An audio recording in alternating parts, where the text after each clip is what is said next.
జ్వాల 4వ భాగం. 3వ భాగంలో ఉద్యోగం కోసం తిరిగి ప్రయత్నాలు మొదలుపెడుతుంది జ్వాల. జ్వాల ఉమ బర్త్డేకి వెళ్ళినప్పుడు వజ్రము ఉంగరం జ్వాల తీసిందని అవమానిస్తారు. జ్వాలను హోటల్కి తీసుకొచ్చి అక్కడి నుంచి ఇంటి దగ్గర దిగపెడతాడు మనోజ్. కథ కొనసాగుతుంది. అనుకోకుండా సుధీర్కి మద్రాసులో జాబ్ వచ్చింది. జ్వాల సంతోషం చెప్పనలవి కాదు. తన ఫ్రెండ్స్లో ఒకరికైనా ఉద్యోగం దొరికినందుకు, జీవితంలో స్థిరపడుతున్నందుకు చాలా ఆనందం కలిగింది. సుధీర్ శాంతిని తీసుకునే వెళ్తాను అనడంతో తప్పనిసరిగా పెళ్లి చేయాల్సి వచ్చింది. ఎలాగూ మరో 6 నెలల దాకా ఇక్కడికి రావడానికి వీలు ఉండదు అనడంతో వెంటనే ముహూర్తాలు కూడా ఉండడంతో ఏర్పాట్లు చేశారు. ముఖ్యమైన ఫ్రెండ్స్నే పిలిచారు. ఆ రోజు రాత్రి 11కి లగ్నం. క్లుప్తంగా గుడిలో పెళ్లి చేయడానికి ఏర్పాట్లు చేశారు. దాదాపు అందరూ అక్కడికి చేరుకున్నారు. జ్వాల ముఖ్యమైన కొద్ది సామానుతో ఆఖరుగా బయలుదేరింది. సామాను బయటపెట్టి తాళం వేస్తోంది. వెధవ తాళం సరిగ్గా పడదు. అదెప్పటిదో తాతల నాటి తాళం. ఇంటికి తాళం వేయాల్సిన అవసరం ఇంతవరకు కలగలేదు.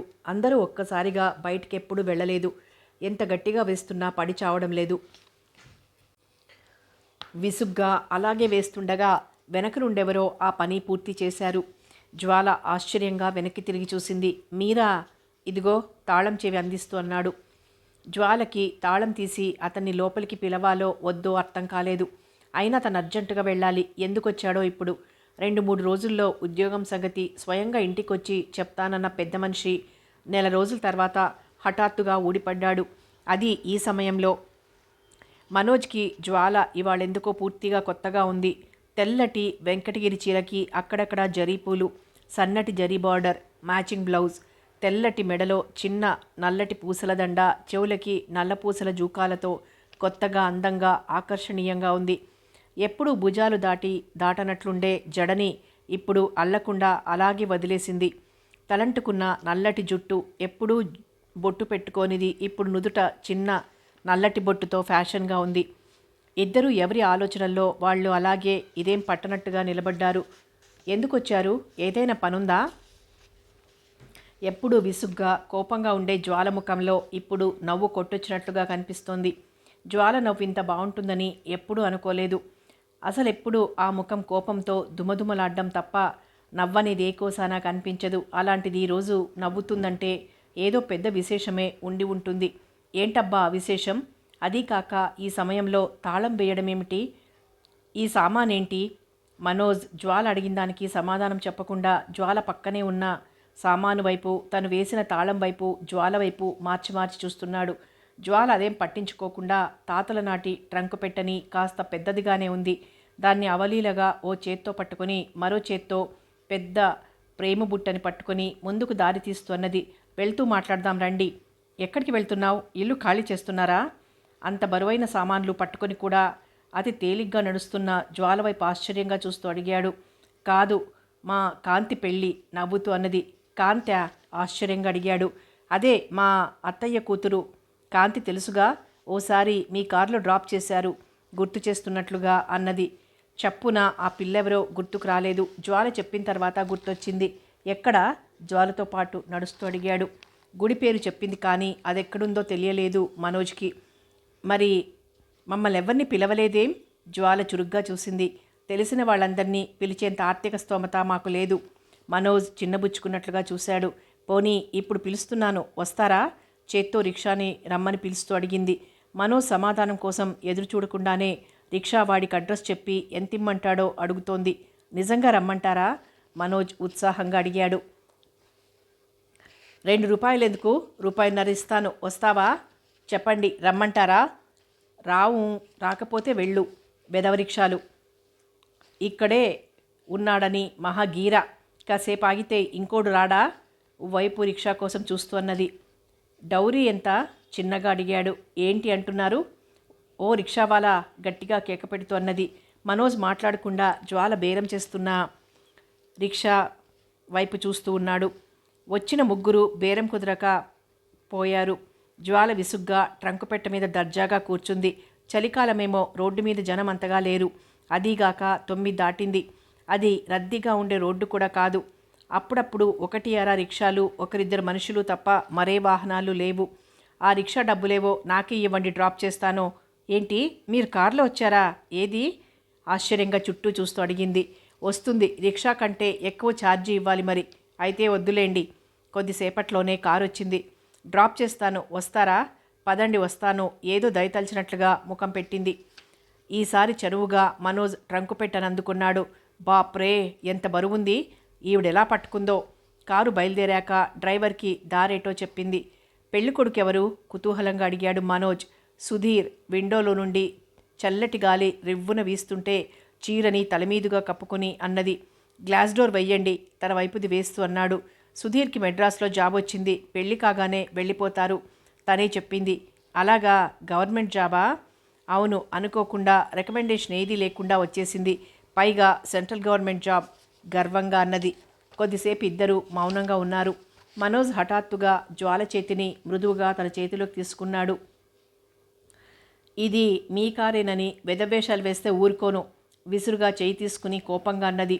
జ్వాల గొంతుకి మనోజ్ నిజంగానే భయపడ్డాడు. మరేం మాట్లాడకుండా బుద్ధిగా కూర్చున్నాడు. ఏమిటి జ్వాల, ఇంత ఆలస్యం? నీకోసం అందరూ ఇందాకటి నుండి ఎదురు చూస్తున్నారు. ధీరజ్ లోపల నుండి వస్తూ అన్నాడు. ఏం చేయను, రిక్షాలు దొరికి చస్తేగా, దొరికిన వాళ్ళు సవ్యంగా అడిగితేనా? మనోజ్ సంగతే మర్చిపోయి కారు దిగి ధీరజ్ దగ్గరకు వస్తూ అంది. అదేంటి, కారెవరిది? ఎవరున్నారు లోపల? ఆశ్చర్యంగా అడిగాడు. ఓ మర్చిపోయాను, మనోజ్ ఉన్నాడు, సామాను డిక్కీలో ఉంది, వెనక్కి తిరిగి అన్నది. ఛ, మరి ఇంత సామానా? ఇంత మతిమరపా? పిలవాలని కూడా తెలీదా? మందలింపుగా అన్నాడు. మరీ బలవంతం చేయడంతో మనోజ్ లోపలికొచ్చాడు. తమ ఇళ్లల్లో ఎంత చిన్న పార్టీకి కూడా ఇంత తక్కువ మంది రారు. మొత్తం కలిపి ఓ 50 మంది కూడా లేరు. కళ్యాణ మండపం లేదు, ఏం లేదు. ధీరజ్ మనోజ్ని లోపలికి తీసుకువెళ్ళి కాఫీ ఇచ్చాడు. ఒక్కటే గదేమో. జ్వాల అక్కడే కూర్చొని కాంతికి పూలు జడ కుడుతోంది. కొంతమంది ఆడవాళ్లు పెళ్లి దగ్గరికి కావాల్సిన సామాన్లు తీసి యువతల పెడుతున్నారు. వచ్చిన దగ్గర నుండి చూస్తున్నాడు. జ్వాల ఒక్క క్షణం కూడా తీరిగ్గా లేదు. గిలకల అటు ఇటు తిరుగుతూనే ఉంది. జ్వాల ఒక క్షణం విశ్రాంతిగా నిల్చుని ఎవరో ఒకరు జ్వాల అనగానే చెంగున వెళ్ళి ఆ పనేదో చూసొస్తోంది. జ్వాల అలా క్షణం తీరిక లేకుండా ఉంటే మహా ముచ్చటగా చూడబుద్దవుతోంది. ఏంటి అలాగే కూర్చున్నారు? భోజనానికి రారా? అందరూ వెళ్ళారు, మీరు అలాగే ఉన్నారేం? ఒంటరిగా ఓ మూలగా వచ్చినప్పుడు ధీరజ్ ఏ కుర్చీలో కూర్చోమన్నాడో ఇంకా అలాగే బుద్ధిగా కదలకుండా కూర్చున్న మనోజ్ దగ్గరికి వచ్చి అన్నది. ఇంతలో జ్వాల, విడిదింటికి వెళ్ళొద్దు, పురోహితుల వారు వెళ్ళమంటున్నారు, ధీరజ్ లోపలికి వస్తూ అన్నాడు. జ్వాల, ధీరజ్ ఇద్దరూ బయటికి వెళ్ళారు. జ్వాల, పెళ్లి కొడుకుని తీసుకురావడానికి కారు తీసుకెళ్ళాం, నడిపించడం ఏం బాగుంటుంది? ప్రతాప్ సందిగ్ధంగా అన్నాడు. ఎందుకు బాగుండదు? విసుగ్గా అన్నది. అతన్ని అడిగితే కాదంటాడా? ధీరజ్ అడిగాడు. జ్వాల ఇష్టంగానే తలూపి మనోజ్ దగ్గరికి వెళ్ళింది. మీ కారు కావాలి పెళ్లి కొడుకుని తీసుకురావడానికి. ఓ అలాగే, తీసుకెళ్ళండి, నవ్వుతూ అంగీకరించాడు. వీడిదికి కొందరిని పంపిన తర్వాత ధీరజ్ తను తినబోతూ మనోజ్ గుర్తుకొచ్చి గదిలోకి వచ్చింది. రండి, మనమే ఉన్నాం, అందరూ తినేశారు. మనోజ్ మాట్లాడకుండా జ్వాల వెనకే నడిచాడు. కాళ్లకి నీళ్లందించి టవలిచ్చి అక్కడే నిల్చుంది. మనోజ్ చేయి తుడుచుకుని జ్వాల భుజం మీద వేశాడు. వేసిన తర్వాత ఏమంటుందోనని జంకాడు. కానీ జ్వాల అదేం పట్టించుకోలేదు. ఎప్పుడూ కింద కూర్చొని తినలేదేమో, ఇబ్బందిగా అటు ఇటు కదిలాడు. మీకెంత ఇబ్బందిగా ఉన్నా ఇప్పుడు టేబుల్ మీల్స్ అరేంజ్ చేయలేను, మనోజ్ ఇబ్బంది పడ్డం చూసి అన్నది. ధీరజ్ అప్పటికే పెరుగు కలుపుకుంటున్నాడు. జ్వాల ఇలా తినటం బాగుంది కదూ? ధీరజ్ వెళ్ళిన తర్వాత పక్కనే కూర్చున్న జ్వాలతో చిన్నగా అన్నాడు. అంతేగాక జ్వాల విస్తట్లో ఉన్న బజ్జీ అమాంతం తీసుకున్నాడు. జ్వాల అప్పటికే పెరుగు వేసుకుంది. మనోజ్ అలా తీసుకోగానే వెంటనే విస్తరాకు మడిచి లేచింది. జ్వాల తెల్లబోయి చూశాడు. వెంటనే తను విస్తరాకు మడిచి జ్వాల వెనకే నడిచాడు. అనవసరంగా జ్వాలని తిన్నివ్వకుండా చేశాననే బాధ, తను మరీ త్వరపడ్డానేమో అనే అనుమానం, వీటితో సతమతమవుతూ పరాకుగా కూర్చున్నాడు. జ్వాల కాఫీ కప్పుతో వచ్చి చిన్నగా నవ్వుతూ, పాపం భోజనం సరిగ్గా చేయనట్టుంది, కాఫీ తాగు అంటూ కప్పు అందించింది. ఆ తర్వాత పెళ్లివాళ్లు రావడంతో జ్వాలకి అసలు తీరికే లేదు. ప్రతాప్ కెమెరా తెచ్చి ఫోటోలు తీసే పని మనోజ్కి అప్పగించాడు. జ్వాలకు తెలియకుండా ఓ ఫోటో తీశాడు. పెళ్లి యథావిధిగా జరిగిపోయింది. ఓ గంట తర్వాత అప్పగింతల కార్యక్రమం కూడా అయిపోయింది. తర్వాత అందరూ సుధీర్ వాళ్ళింటికి వెళ్ళారు. ఓ 10 మంది తప్ప ఇంకెవ్వరూ లేరు. అందులో జ్వాల కూడా ఉంది. ఆ రోజు రీలు నా దగ్గరే ఉండిపోయింది. ఇవిగో ఫొటోస్. మనోజ్ కవరు చేతికందించాడు. కూర్చోండి, బాగా వచ్చాయా? పక్కనే చోటు చూపించింది. మనోజ్ కూర్చోబోయాడు. జ్వాల అదే క్షణాన లేవబోయింది. మనోజ్ ఆమె భుజంపై చేయి వేసి నొక్కి ప్లీజ్ అన్నాడు. ఎవరే అమ్మాయి వచ్చింది? బామ్మగారు లోపలికొస్తూ అన్నది. జ్వాల సమాధానం చెప్పకుండా చటుక్కున లేచి లోపలికి వెళ్ళింది. నువ్వా బాబు, కూర్చోనాయనా, పంచ నెత్తిమీదికి లాక్కుంటూ అన్నది. బుద్ధిగా కిటికీలో కూర్చున్నాడు. బామ్మ, పాలు పొయ్యి మీద పెట్టాను, జ్వాల వస్తూ చెప్పింది. బామ్మ లోపలికి వెళ్ళగానే బాగున్నాయా అని అడిగాడు మనోజ్. చాలా బాగున్నాయి, మీరు ఫోటోలు చాలా బాగా తీస్తారల్లే ఉంది, ఒక్కొక్క ఫోటో చూస్తూ అంది. జ్వాల, రేపు నువ్వు ఓసారి మా ఇంటికి రా, నీ జాబ్ విషయం మెహతా గారితో చెప్తాను, నేనోసారి రమ్మన్నాను. అలాగే అన్నట్లు తలూపింది. పోనీ ఆఫీస్ అడ్రస్ చెప్పండి, అక్కడికే సరాసరి వెళ్తాను. ఏం, మా ఇంటికి రాకూడదా? జేబులో నుండి డైరీ తీసి చిన్న కాగితం చింపి అడ్రస్ రాసిచ్చాడు. జ్వాల, ఇంక వెళ్తాను, కాఫీ తీసుకుని వెళ్ళండి, లోపలికి వెళ్ళబోతూ అంది. ఇంకోసారి తీసుకుంటాను, వెళ్తున్నాను అన్నట్లుగానే మరుసటి రోజు 10ంటికే బయలుదేరింది. అర్ధగంటలో వెళ్ళొచ్చు అనుకుంది, కానీ 3/4 గంట పట్టింది. ఏంటింత ఆలస్యమైంది? వెళ్ళగానే అడిగాడు. బాగుంది, నాకు నీలా కార్ లేదుగా, చాలా త్వరగానే బయలుదేరాను, బస్ అందలేదు. నుదుట పట్టిన చెమట తుడుచుకుంటూ అన్నది. నువ్వు ఇక్కడే కూర్చో, ఇప్పుడే వస్తా. వెళ్ళిన 10 నిమిషాలకు వచ్చాడు. మెహతా గారు రమ్మంటున్నారు, వెళ్ళు. నువ్వు రావా? నిన్నే రమ్మన్నారు. ఏవో 4-5 ప్రశ్నలు వేశారు. రేపొస్తే జాయిన్ అవ్వచ్చు అన్నారు. ఇంత తేలికగా జాబ్ వస్తుందనుకోలేదు. మనోజ్ లాంటి వాళ్ళు తలుచుకుంటే తన లాంటి వాళ్ళకి ఓ 25 మందికైనా ఈజీగా ఇప్పించగలరు. చిన్నగా ప్రసాద్ విషయం, శాంతి విషయం కూడా మనోజ్కి చెప్పాలి. అప్పటిదాకా మనోజ్తో మంచిగా ఉండడం ఎంతైనా అవసరం. గట్టిగా మనసులో అనుకుని మనోజ్తో అతి మర్యాదగా ఉండాలని నిర్ణయించుకుంది. రోజులు అలవాటుగానే శాంతి ఆ రోజు క్లినిక్కి వెళ్ళింది. రూమ్కి తాళం వేసింది. పక్కన వాళ్ళని అడిగితే తెలియదన్నారు. మరుసటి రోజు పొద్దున సాయంత్రం వెళ్ళింది. రూమ్ తలుపేసే ఉంది. తాళం తీసిన గుర్తులు కూడా లేవు. తనకి చెప్పకుండా ధీరజ్ ఎక్కడికి వెళ్ళడే? మరి ఊళ్ళోనే ఉంటే క్లినిక్ ఎందుకు తీయకుండా ఉంటాడు? బహుశా ఇంటి దగ్గర ఉండొచ్చు. ఆ అనుమానంతోనే మరుసటి రోజు పొద్దున్నే వెళ్ళింది. అక్కడ వాచ్మెన్ శాంతికో చీటీ ఇచ్చాడు. డియర్ శాంతి, టెలిగ్రామ్ వస్తే నేను బాంబే వెళ్తున్నాను. మన విషయం కూడా అమ్మ వాళ్ళతో మాట్లాడి వీలైనంత త్వరలో వచ్చేస్తాను. ధీరజ్. శాంతి వచ్చి వెళ్ళాక 20 రోజులకు వచ్చాడు ధీరజ్. వచ్చిన రోజే వాచ్మెన్ శాంతి వాళ్ళ ఇంటికి వచ్చి చెప్పాడు. శాంతి అప్పటికప్పుడు టాయిలెట్ అయ్యింది. గులాబీ రంగు చీర, అదే రంగు జాకెట్, తలలో ఒక పక్కగా గులాబీ పువ్వు పెట్టుకుంది. చెవులకి జూకాలు, మెడలో గొలుసు వేసుకుని బయలుదేరింది. ధీరజ్ ఇంట్లో అడుగుపెట్టబోయిందల్లా హాల్లో సోఫాలో కూర్చున్న అమ్మాయిని చూసి నిల్చుండిపోయింది. ఎవరు కావాలండి? సోఫాలో నుండి లేస్తూ అడిగింది. మర్యాద ధ్వనించింది ఆ కంఠస్వరంలో. ధీరజ్ గారు తడబట్టగా చెప్పింది. మా అన్నయ్య పైనున్నాడు, వెళ్ళండి. శాంతికి కొత్తగా ఊపిరి అందనట్టయింది. గబగబా మేడమెట్లెక్కి పైకి వెళ్ళింది. ధీరజ్ని చూసి నిర్ఘాంతపోయింది. ధీరజ్, ఏంటలా ఉన్నావు? ఆదుర్దాగా అడిగింది. ఈ నెల రోజుల్లోనే చాలా చిక్కిపోయి నల్లబడ్డట్లుగా కనబడ్డాడు. షేవ్ చేసుకుని 2-3 రోజులైనట్లుంది. ధీరజ్ మాట్లాడలేదు. శాంతి తలుపు గడియవేసి వచ్చి ధీరజ్ పక్కన కూర్చుంటూ ఎందుకంత అర్జెంటుగా ఇంటికి వెళ్లాల్సి వచ్చింది అని అడిగింది. ధీరజ్ సమాధానం చెప్పలేదు. ఏమిటి ధీరజ్, మాట్లాడవు? నాకు చెప్పవా? ఏమైంది? బ్రతిమాలుతూ అడిగింది. శాంతి, నేను సంగతి చెప్తాను, అది విని నువ్వు తట్టుకోగలగాలి అన్నాడు ఎటో చూస్తూ. నువ్వు పక్కన ఉంటే ఎంత షాకింగ్ న్యూస్ అయినా పర్వాలేదు, తట్టుకోగలను. ధీరజ్ భుజాల మీద తలాంచింది. ధీరజ్ తన భుజాల మీద నుండి శాంతి తలను మృదువుగా తొలగించి, మనం అనుకున్న విధంగా పెళ్లి జరగపోవటం లేదు శాంతి అన్నాడు. పక్కలో బాంబ్ పడ్డట్లయింది శాంతికి. నువ్వనేది నిజమేనా అంది ఆమె దుఃఖంతో పూడిపోయిన కంఠంతో. ప్లీజ్ శాంతి, నేను చెప్పేది విను. నువ్వేది చెప్పినా నేను ఇంకేం వినను. ఒక్క మాట చెప్పు. నువ్వు ఇదివరకన్నావే, మా వాళ్ళకి ఇష్టం లేకపోయినా పర్వాలేదు, నాకిష్టమైతే చాలు, రిజిస్టర్ మ్యారేజ్ చేసుకుందామని. ఆ మాటే ఇప్పుడను. మీ ఆస్తిలో చిల్లి గవ్వలేకపోయినా పర్వాలేదు, నాకు నువ్వు కావాలి ధీరజ్, నువ్వు కావాలి. ధీరజ్ భుజాల మీద తలపెట్టి విలపిస్తూ అంది. ధీరజ్ పెదవుల నుండి ఒక్క మాట కూడా బయటికి రాలేదు. ధీరజ్, మాట్లాడు ధీరజ్. నిన్ను మోసం చెయ్యనని, పెళ్లి చేసుకుంటానని అన్నావు. నువ్వు లేకపోతే చచ్చిపోతాను ధీరజ్. నేను చచ్చిపోవడం నీకు ఇష్టమేనా? ఏడుస్తూ అంది శాంతి. ఆఖరిసారిగా ధీరజ్ పెదవి కదిపాడు. ఇప్పటికే ఒకసారి మోసం చేశాను, రెండోసారి కూడా అబద్ధం చెప్పి మరోసారి మోసం చేయలేను. నాకు నాకు 4 రోజుల క్రితం పెళ్ళైపోయింది గొంతు పెగిల్చుకొని చెప్పాడు. ఆ మాటతో ధీరజ్ని చుట్టిన శాంతి చేతులు అప్రయత్నంగా విడిపోయాయి. ఏదో మాట్లాడబోయింది. మాట పెగిలి రాలేదు. గుమ్మం దగ్గరికి పోయి ఒక్కసారి వెనక్కి తిరిగి చూసింది. ఎప్పుడూ కళ్ళల్లో కళ్ళు పెట్టి చూడని శాంతి ఈసారి ఎంతో ధైర్యంగా మరెంతో తిరస్కారంగా చూసింది. అంటరాని వాడిని చూసినట్లుగా చూసిన ఆ చూపుల ధాటికి తట్టుకోలేక ఈసారి ధీరజ్ తలదించుకున్నాడు. శాంతి చాలా నీరసంగా ఉంది. 4-5 సార్లు వాంతి కూడా చేసుకుంది. లేచే ఓపిక లేక అక్కడే పడుకుంది. శాంతి, ఏమిటి, ఒంట్లో బాగాలేదా?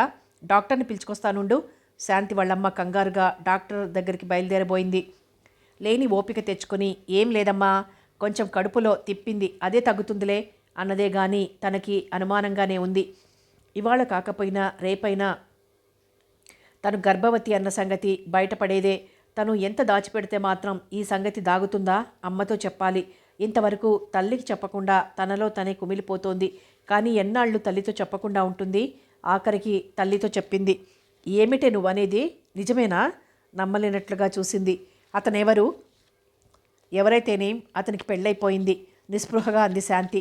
ఛీ, ఎంత పనిచేశావే పాపిష్టిదానా అంటూ ఆమె శాంతి జుట్టు పట్టుకుని చెంప మీద కొట్టబోయింది. అంతే, గుండెని చేత్తో పట్టుకుని అక్కడే పడిపోయింది. అమ్మా అమ్మా అంటూ శాంతి కంగారు పడిపోతూ తల్లిని కుదిపి చూసింది. ఆమె నోటి వంట మాట లేదు. బరువుగా శ్వాస పీలుస్తోంది. తాతయ్య, అమ్మ పడిపోయింది, కొంచెం చూస్తుండు ఏడుస్తూ చెప్పి డాక్టర్ కోసం బయలుదేరింది. అక్కడికి దగ్గరలో ఉన్న డాక్టర్ ధీరజ్ ఒక్కడే అక్కడికే పోయింది. దగ్గరగా వేసుకున్న తలుపుల్ని నెమ్మదిగా నెట్టింది. లోపల ధీరజ్ ఒక్కడే ఉన్నాడు. కుర్చీలో కూర్చొని తలని ముందున్న టేబుల్ మీద పెట్టి పడుకునున్నాడు.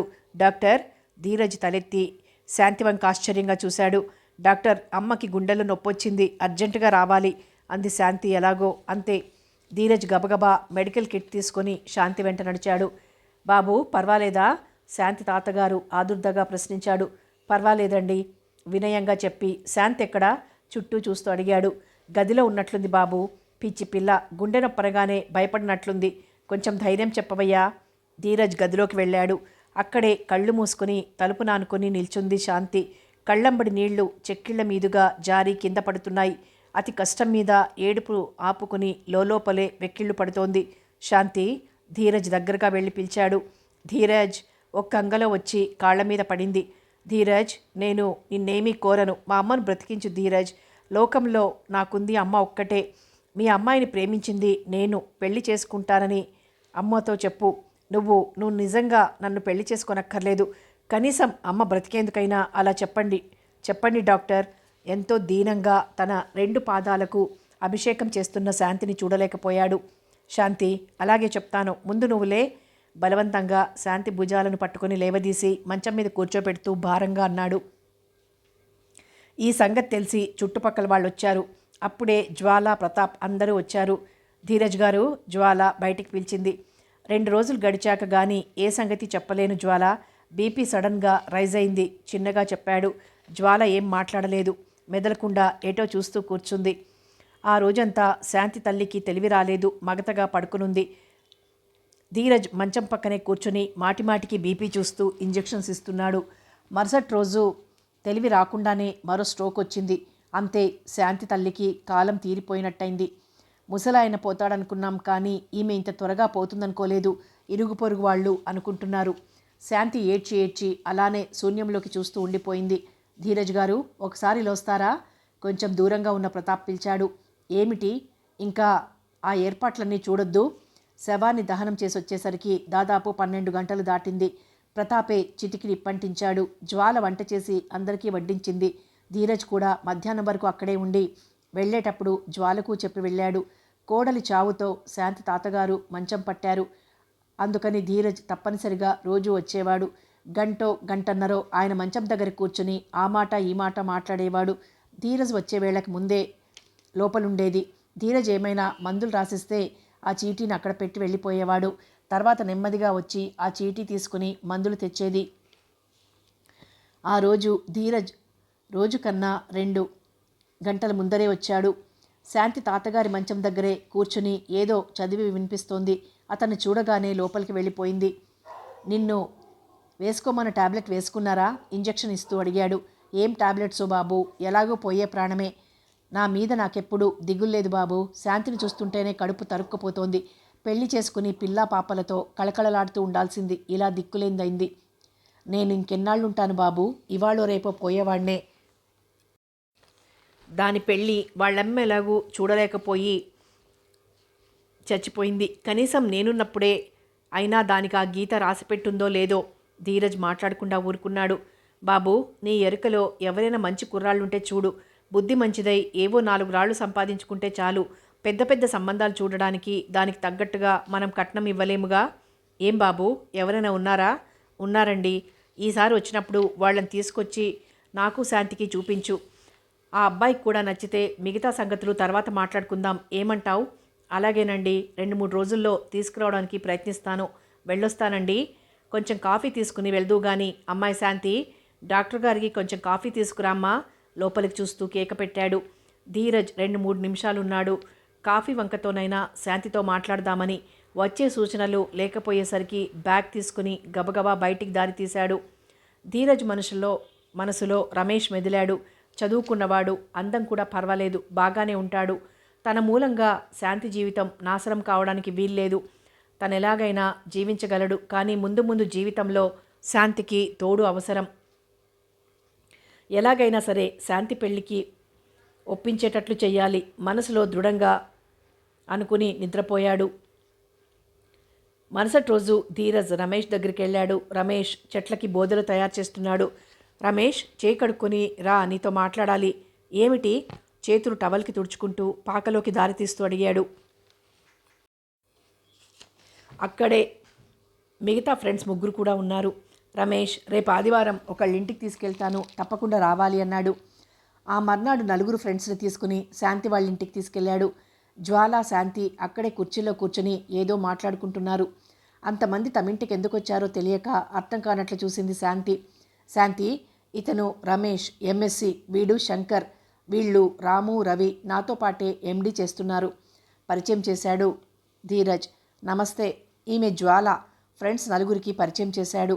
ఈలోగా ధీరజ్ కోసం డాక్టర్ గారు అంటూ ఎవరో కుర్రాడొచ్చాడు.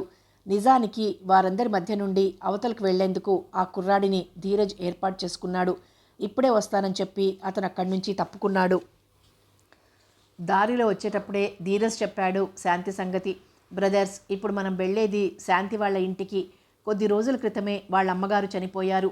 మీ మాటలతో శాంతి దిగుల్ని కొంతవరకు మర్చిపోతుందని మిమ్మల్ని తీసుకువెళ్తున్నాను. రమేష్ మహా చొరవ మనిషి. ఒకసారి పరిచయం అయితే చాలు. అందులో ధీరజ్ చెప్పిన విషయం మనసులో ఉంచుకున్నాడేమో.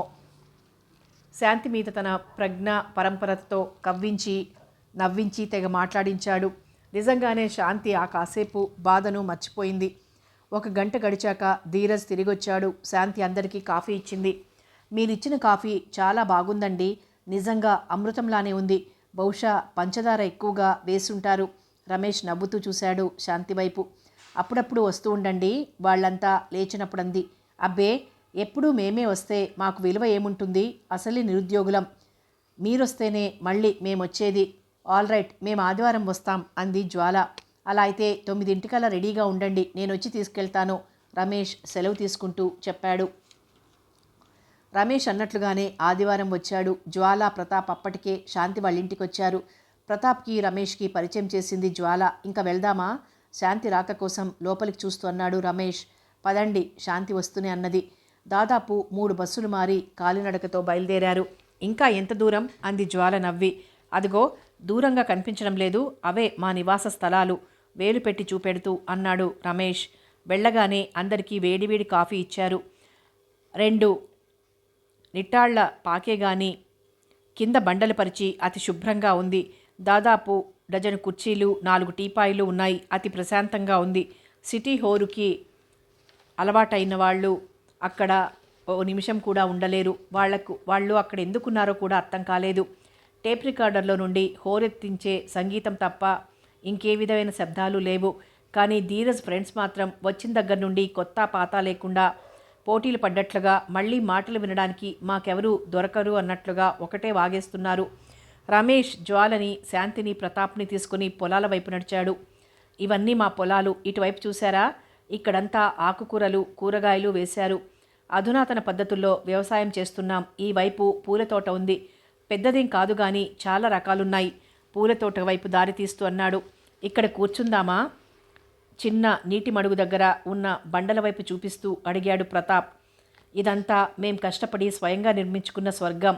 నిజంగానే స్వర్గంలానే ఉంది. ఎటు చూసినా విరగబూసిన పూల చెట్లే. ఓ పద్ధతంటూ లేకుండా వేశారు. గులాబీ పక్కనే మందారం, దాని పక్కనే నందివర్ధనం. ఇలా అన్ని రకాలు ఉన్నాయి. స్వచ్ఛమైన ఆరోగ్యమైన గాలి మత్తెక్కించే సువాసనలతో తేలొస్తోంది. స్వంత పొలమా లేక కౌలుకు తీసుకున్నారా? జ్వాల అడిగింది. కొద్ది నిమిషాలు దూరంగా చూస్తూ ఊరుకున్నాడు. తర్వాత మాదే పొలం అన్నాడు. ఇంత చదువు చదివి ఇలా చేయడం ప్రతాప్ మాటలకి మధ్యలోనే తుంచేస్తూ, నేను శంకర్ మాతో పాటే ఇంకో ఇద్దరు చాలా కాలం నిరుద్యోగులుగా ఉన్నాం. ఎన్నో అప్లికేషన్స్ పెట్టాం. కొన్ని ఇంటర్వ్యూలకు కూడా వెళ్ళాం. వచ్చినట్లే ఉండేది. అంతలోనే మరెవరికో వచ్చేది. అందరూ విసిగిపోయాం. అప్పుడు అనిపించింది ఉద్యోగాల కోసం తిరిగే కన్నా ఏ బంజరు భూమైనా సాగు చేస్తే నయమని. ఐడియా రావటం ఏమిటి, ఎక్కడ భూమి సాగు లేకుండా పడుందా అని వెతికాం. ఇక్కడ కనిపించింది. ఈ భూమి ఎవరిదై ఉంటుందోనని ఆచూకీ తీయగా గవర్నమెంట్ పోరంబోకు అన్నారు. వెంటనే మేమంతా కలిసి మేమో పడేశాం. సెల్ఫ్ ఎంప్లాయ్మెంట్ స్కీమ్ కింద వెంటనే శాంక్షన్ అయింది. ఈ బీడు బాగు చేయాలంటే చాలా కష్టమనిపించింది మొదట. అయినా ధైర్యంతో, ఇంతకన్నా చేయటానికి ఏముందన్న నిస్పృహతో ఏర్పడ్డ మనోబలంతో పని మొదలుపెట్టాం. సరిగ్గా సంవత్సరం క్రితం ఇది జరిగింది. ఇప్పుడు చూడండి ఎలా ఉందో. ప్రతి ఆదివారం కొంతమంది ఫ్రెండ్స్ అయినా వస్తుంటారు. ఆ రోజు చాలా సరదాగా గడిచిపోతుంది. ఎక్కువగా ధీరజ్ ప్రతి ఆదివారం వస్తుంటాడు. మాకు ఆ రోజు పండగలానే ఉంటుంది అన్నాడు రమేష్ నవ్వుతూ. జ్వాల, శాంతి రమేష్ చెప్పిన విషయాల గురించే ఆలోచిస్తున్నారు. వాళ్ళకి తమ బజ్జీల వ్యాపారం మనస్సులో మెదిలింది. మొత్తం అంతా ఒక గూటి పక్షులైనందుకు జ్వాలకి, శాంతికి రమేష్ బృందం మీద ఆత్మీయత ఏర్పడసాగింది. వాళ్ళంతా వెళ్ళిపోయాక ధీరజ్ రమేష్ దగ్గరికి వచ్చాడు. రమేష్, శాంతి బాగా మాట్లాడిందా?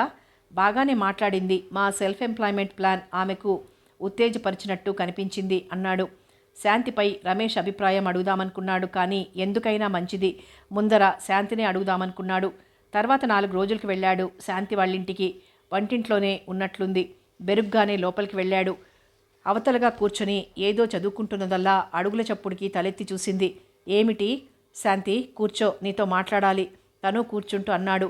శాంతి చెప్పేదేదో వింటానికన్నట్లుగా అటు తిరిగి కూర్చుంది. శాంతి ఏమిటన్నట్లుగా చూసింది. రమేష్పై నీ అభిప్రాయం? కొంచెం చిన్నగా అడిగాడు. బజార్లో చూసిన ప్రతి మగాడిపైన అభిప్రాయాలు ఏర్పరచుకోవడానికి నాకేం పనిలేదనుకుంటున్నావా? కొంచెం తీవ్రంగానే అడిగింది. అది కాదు శాంతి, నీకిష్టమైతే రమేష్ పెళ్లి చేసుకుంటాడు భయపడుతూనే అన్నాడు. సిగ్గు లేకపోతే సరి. అలా అడగడానికి నువ్వు అమ్మాయిల్ని మార్చినట్లుగా నేను కూడా రోజుకు అబ్బాయిని మారుస్తాను అనుకుంటున్నావేమో. నేనేం నీలా జులాయిగా తిరిగేదాన్ని కాదు. మాకు పరువు మర్యాద ఉన్నాయి. ఇలా ఒకళ్ళని ప్రేమించి మరొకళ్ళని పెళ్ళడం మా ఇంటా వంట లేవు. శాంతి పళ్ళ బిగును పిలిచాడు. నిరసనగా చూసింది శాంతి. నేను చెయ్యరాని తప్పే చేశాను, ఒప్పుకుంటున్నాను. నేనే పరిస్థితుల్లో ఇంకో అమ్మాయి మెడలో తాళి కట్టానో నీకు చెప్పినా అర్థం కాదు. నా తప్పు వల్ల ఇంకొకళ్ళ జీవితం నాశనం అవుతుందనే నా బాధ, ఎంతో బాధగా అన్నాడు. ప్రేమించేటప్పుడు ప్రేమించిన అమ్మాయిని మోసం చేసేటప్పుడు ఆ పరిస్థితులేం గుర్తుకు రాలేదు కాబోలు వెటకారంగా అని. అయినా నువ్వు ఒకరి జీవితాన్ని నాశనం చేశాను అనుకుంటున్నావేమో. ఒక మనిషి నిండు ప్రాణాన్ని బలిగొన్న పశువ్వి. ఎన్ని రోజుల నుండో అడుచుకున్న ద్వేషాన్ని ఒక్కసారిగా వెళ్ళగక్కింది శాంతి. నేను చంపానా మీ అమ్మని? ఎంతో ఆశ్చర్యంగా మరెంతో బాధతో విలవిల్లాడిపోతూ అడిగాడు. ఓహో, కత్తితో పొడిచి చంపితేనే చంపినట్లు కాబోలు నీకు. నీ మూలంగా కదూ అమ్మ చచ్చిపోయింది. తన కూతురు పెళ్లి కాకుండానే గర్భవతి అని తెలిసి ఎంతో ఆవేశంతో మరెంతో కోపంతో నా మీద చేయి చేసుకోబోయింది. ఆ ఆవేశంలోనే కదూ అమ్మకు గుండెనే పోచి చచ్చిపోయింది. నువ్వే గనక నా జీవితంలో తటస్థపడకపోయినట్లయితే ఎంత బాగుండేది. ఎంతో సంతోషంతో ఉండవలసిన సమయంలో ఇంత బాధ అనుభవిస్తున్నాను. నీ ధర్మమా అంటూ వెటకారంగా ధీరజ్ వైపు చూసింది. ధీరజ్ అప్పటికి వెళ్ళిపోయాడు. నువ్వే చంపావు మా అమ్మని. శాంతి ఏడుస్తున్న కంఠం చెవుల్లో గింగురుమంటోంది. భగవాన్, నా వలన ఒక మనిషి చనిపోయింది. తనకు ఊహ తెలిసినప్పటి నుండి ఒకళ్ళ కష్టాల్లో ఆదుకోవడం తప్ప ఒకళ్ళని బాధ పెట్టి ఎరగడు. తన మూలంగా శాంతి పెళ్లి కాకుండానే గర్భవతయింది. నిజంగా తనెంత దుర్మార్గుడు. బెడ్ మీద పడుకుని దిండుకి ముఖానికి రుద్దుకుంటూ విలపించాడు. ఎక్కడికి వెళ్దాం? నీ ఇష్టం. ఇవాళ మూడ్స్ బాగున్నట్లుందే నవ్వుతూ అని ఫైల్స్ వెనక్కి నెట్టేసి కోటు తీసుకొని బయటికి దారితీశాడు మనోజ్. అతడి వెంట బయలుదేరింది జ్వాల. ఇద్దరు టిఫిన్ కాఫీ హోటల్లో తీసుకున్న తర్వాత ద్రాక్ష తోటకు తీసుకెళ్లాడు. ఇప్పుడు చెప్పు, బంగళా బయట ఒత్తుగా పెరిగిన గడ్డిలో కూర్చుంటూ అన్నాడు. నువ్వు సాయం చెయ్యాలి అంది జ్వాల. ప్రశ్నార్థకంగా చూశాడు. శాంతికి ఉన్నపళంగా జాబిప్పించాలి. మనోజ్ ముఖం చిట్లించాడు. జ్వాల ఇంకేం మాట్లాడలేకపోయింది మనోజ్ ముఖాన్ని చూసి. నేను నీకు ఉద్యోగాలు ఇప్పించే కల్పవృక్షంలా తప్ప ఇంకోలా కనిపించను కాబోలు నిష్ఠూరంగా అన్నాడు. కల్పవృక్షంలా, కామధేనువులా, ఐరావతంలా చిలిపిగా నవ్వుతూ అన్నది జ్వాల. ఇంకా నయం వరాహంలా అన్నావు కాదు నవ్వుతూ పూర్తి చేశాడు. జ్వాల పెద్దగా నవ్వేసింది. జ్వాల నవ్వుతుంటే చిన్నగా రేఖలా కనిపించే కళ్ళని, ఎర్రనవ్వుతున్న చెక్కిళ్ళని, ముక్కుని సాగదీసినట్లు పల్చటి పెదవులని, తెల్లటి తీరైన పలువరసల్ని చూస్తున్నాడు. జ్వాల నవ్వు ఎదుటి పిచ్చివాళ్ళని చేసేలా ఉందని మొదటిసారిగా అనుకున్నాడు. అది తెలిసే జ్వాల నవ్వదేమో. నిజంగా జ్వాల నవ్వుకి దాసోహమనాలనిపిస్తుంది ఎవరికైనా.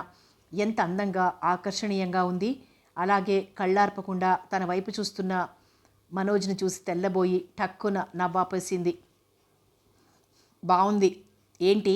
ఆశ్చర్యంగా అడిగింది. ఏదోలే. ఇంకా నువ్వు చెప్పాల్సిందేమైనా ఉందా? ఇంకెవరికైనా ఉద్యోగాలు కావాలా? మా ప్రసాద్కి కూడా కావాలి తటపటాయిస్తూ అడిగింది. మీ ప్రతాప్ కొద్దా? సీరియస్గా అడిగాడు. కావాలి, కానీ ఈ సంవత్సరం తర్వాత కదా ఉత్సాహంగా అన్నది.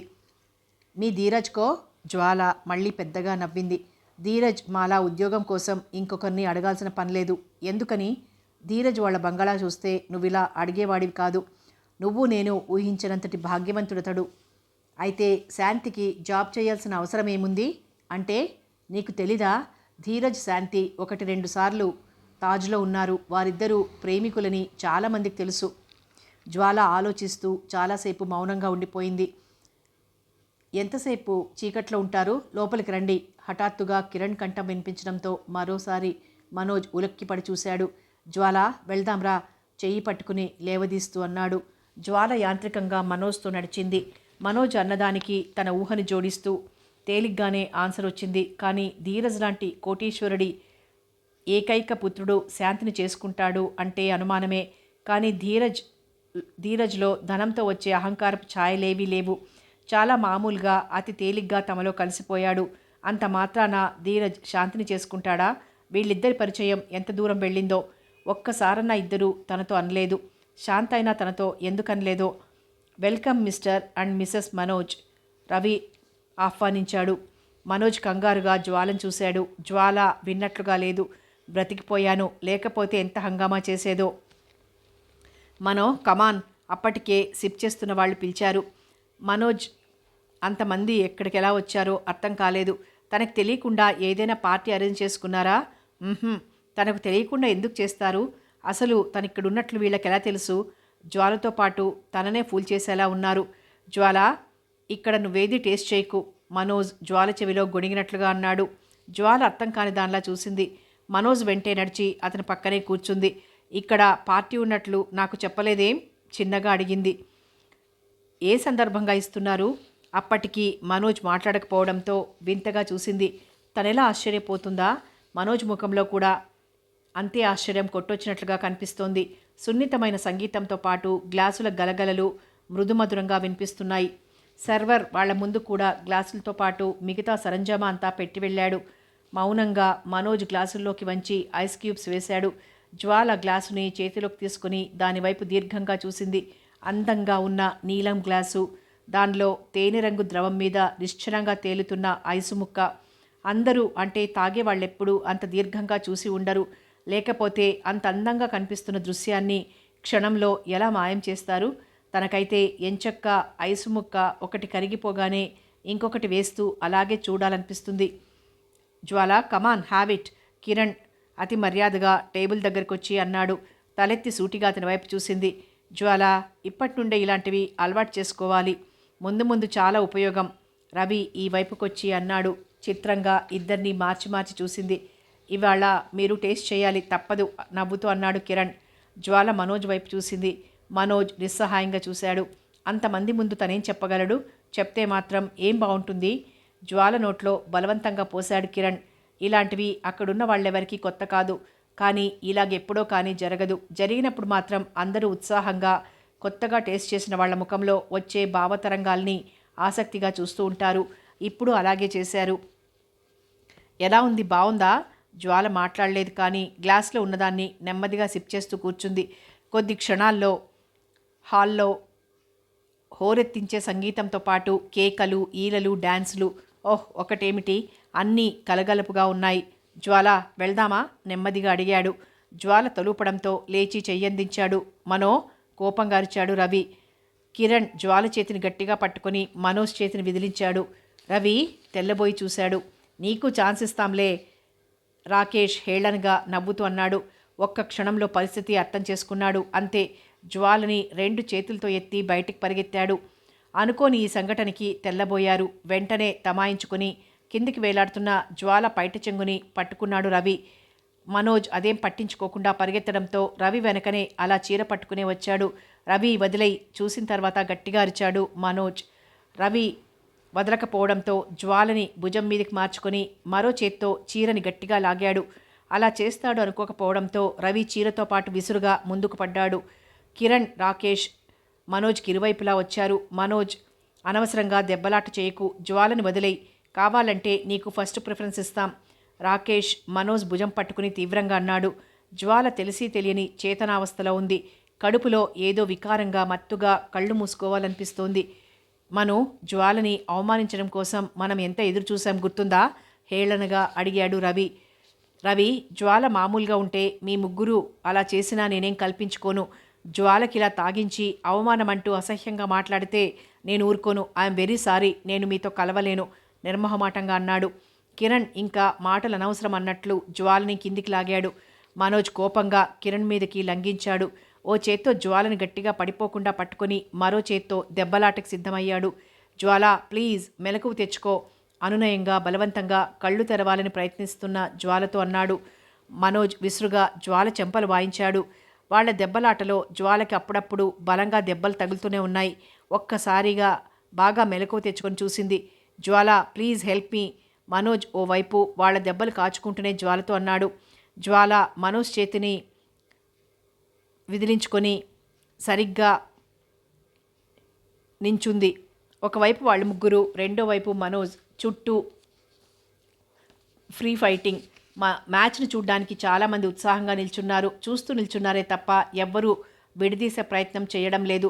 జ్వాల నిరసనగా అసహ్యంగా చూసింది 1-2 క్షణాలు. అంతకంటే మనోజ్ వాళ్ళని ఎదుర్కోలేడు. అప్పుడు తన స్థితి అలా అని తను వాళ్లతో దెబ్బలాడడం సాధ్యమా? కానీ ఊరికే మాత్రం ఎలా నిల్చోవడం? మనోజ్ మీదికొస్తున్న రవి చేతిని ఒడుపుగా పట్టుకొని అలవాటుగా నొక్కేసింది.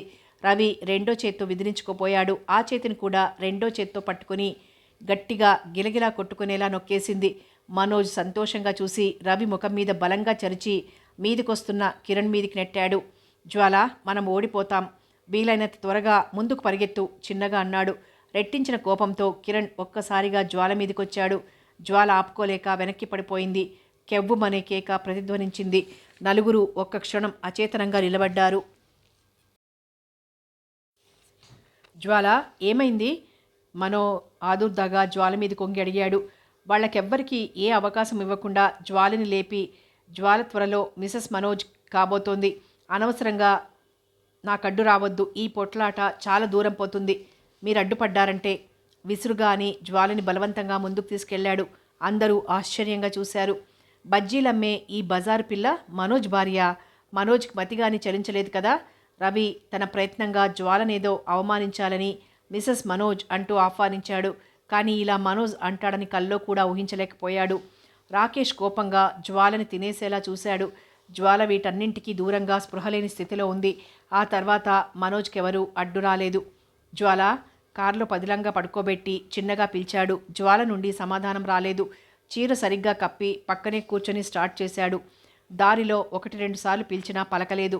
మనోజ్కి అలా ఉన్న జ్వాలని ఇంత రాత్రి సమయంలో మరెక్కడికో తీసుకెళ్లాలనిపించలేదు. సరాసరి కారుని తమ ఇంటికి పోనిచ్చాడు. జ్వాలని 2 చేతులతో ఎత్తి ఇంట్లోకి తీసుకెళ్లాడు. మను అప్పటి వరకు కొడుకు కోసం ఎదురుచూస్తూ మేలుకొని ఉన్న పార్థసారథి గారు విసురుగా కోపంగా పిలిచారు. ఏంటిది? ఎవరా అమ్మాయి? తీక్షణంగా అడిగారు. జ్వాల అని చెప్పి మనోజ్ పైకి వెళ్ళిపోయాడు. బెడ్ మీద దించి చీర సరిచేసి గొంతు వరకు బెడ్షీట్ కప్పి డాక్టర్కి వెంటనే రమ్మని ఫోన్ చేశాడు. పార్థసారథి గారు పైకొచ్చారు. మనోజ్, ఏం జరిగింది అంతా వివరించి చెప్పాడు. ఇంతకు ఈ అమ్మాయిని నీ వెంట ఎందుకు తీసుకెళ్ళినట్టు అన్నారాయన కోపంగా. ఈ మాత్రం రభస మనోజ్ ముందుగానే ఊహించాడు. డాడీ, మీ పుత్రుడిగా నేనెక్కడైనా ఏదైనా అరాచకం చేసొస్తే మీరు నిగ్గదీయటం న్యాయం. జ్వాల నేను కలిసి ఉన్నంత మాత్రాన నేను చెడ్డ పని చేస్తున్నట్లు ఎందుకు అనుకుంటున్నారు? పార్థసారథి గారు మాట్లాడలేదు. ఈలోగా డాక్టర్ వచ్చాడు. కథ కొనసాగుతుంది.